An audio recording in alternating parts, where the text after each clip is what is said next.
I was doing the phone thing when I got this picture that made me gasp so hard all the oxygen in the room left. This painted bed frame was across the country at a estate sale, so I had to paint something that I already had just like it, and this $4 Goodwill chair was the victim. Though I do think it was originally from IKEA. I was cosplaying a good little influencer, and so I took the whole thing apart and sanded it and primed it with white primer before I painted a base coat of yellow. And don't worry, it does dry paler. I was really excited to get exactly the same type of vibe as the original bed frame, so I did stripes along the tops, bottoms, and sides of all of these pieces. Most of the tops and bottoms were pink, but they did have a little blue outline stripe. And to keep myself from having to cut in so many times, I did the stripes first and then the pink. There were some handy-dandy chamfers on all of this wood, and usually I can get away with not doing paint as long as I'm only focusing on one side at a time. If you look really closely, there are actually different types of blue paint on the bed frame, and so I made sure to get the correct kinds in different spots, and all of the bottoms of all of the rails were pink. I also did a spectacular job cutting in on the backrest. It is going to be pink to mimic these spindles that I didn't have. I liked the flower design on it, and I wanted it to have a similar visual weight and kind of like the same ratio of colors as the bed frame, so I decided to put the pink here instead. I did all of the fine line details with Posca pens, and then I got to painting with a brush. This was my very first attempt at what is called toll painting. It was very popular in the 80s and 90s. It is derived from a type of Norwegian folk art, and it's usually done with just simple brush strokes on this pointed brush. I did the whole chair in pink and blue flowers, just like my reference image, and my paintbrush was a little bit raggedy because this was my first time doing toll painting, so don't worry, I got better at it. I made sure to jump around a bunch on the chair because if I don't do that, then sometimes you can see where I started and ended because the flowers will get consistently bigger as I go or something like that.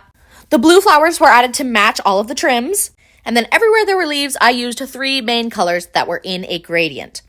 I did the entire chair and had plenty of experience after that, and so I finished on these flowers. They're the only flowers on the entire chair that are different.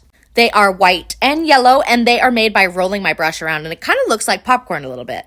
The original painter of the bed was very clever in making these color determinations so that everything looked cohesive, even though this one piece was different than everything else.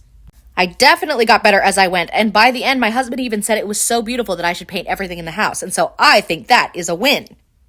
And after I let everything dry, I made sure to go over it with some Minwax polyacrylic. I put this sealer on all of my kids' stuff because the website says it's safe for them. I then moved on to the main event, which was the fairies. I was going to put it on the large, flat, recessed piece of the chair, which would be the seat. And the seat originally was melamine, so I just flipped it over and painted the other side. And I would tell you it's because I'm a genius, but mostly it's because I'm lazy. I painted the background of a seat in a nice blue gradient to make the sky, and by the time I had finished, I was fluffing it with my dry brush to make it look kind of cloudy. I sketched out roughly the same design that was on the bed, and then I painted it with white paint to act as a primer layer. I decided to make the painting my own by leaning a little bit more into a Four Seasons kind of vibe.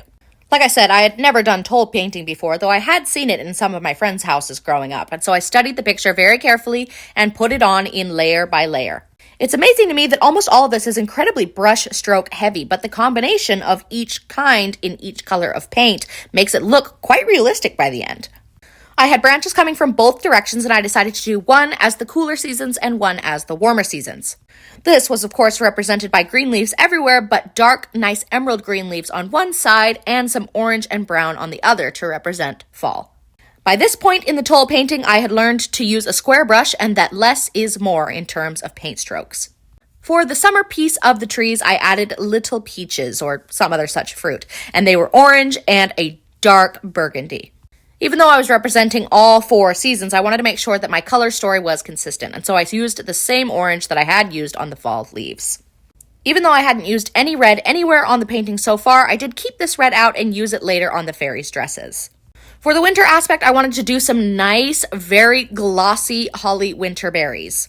And so I painted that red on these berries and then took a note from pearl painting and added some nice purple and blue shadows and highlights.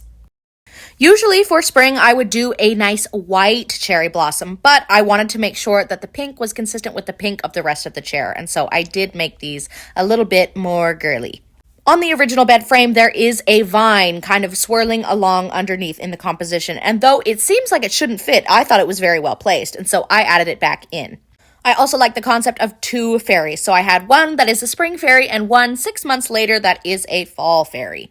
When I was young, I loved Pixie Hollow and imagining that all of the dresses had to be made of things that were available to the fairies, and so these fairies are wearing flower dresses. The first one is a daisy and the second one is a rose. I used bright, cool spring colors for this first fairy, and then I tried to use some more warm fall pastel colors for the second fairy. She is a late fall red rose, and I used the red and burgundy from before, and then I didn't quite know how to finish up the top of her head and hair, so I gave her a little hat, because a hat fixes every bad hair day, even for fairies. Since this is the seat and it's going to get the most wear, I sealed it up extremely thoroughly with several coats, and it's a good thing because this has already been stickered and de-stickered several times. When I finished the seat, I thought the chair would be done, but actually I looked back at the photo and said, I do want some finials, so I'm going to add them. I rummaged around in my peg people drawer and found these little circles with pre-drilled holes in them, and so I painted them the same finial color and added a couple of details. The hole was very handy because then I could put a little dowel in and just drill a hole in the top of the existing chair. I did my best to eyeball exactly straight down, drilled a large hole, and filled everything up with glue, hoping that the squeeze out would make it nice and secure.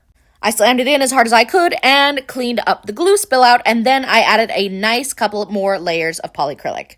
After that, I let it dry and cure for 30 days as the instructions say to do. My daughter originally called it her rainbow chair, but then decided to graduate to Thumbelina chair after the 1994 Don Bluth movie, you know?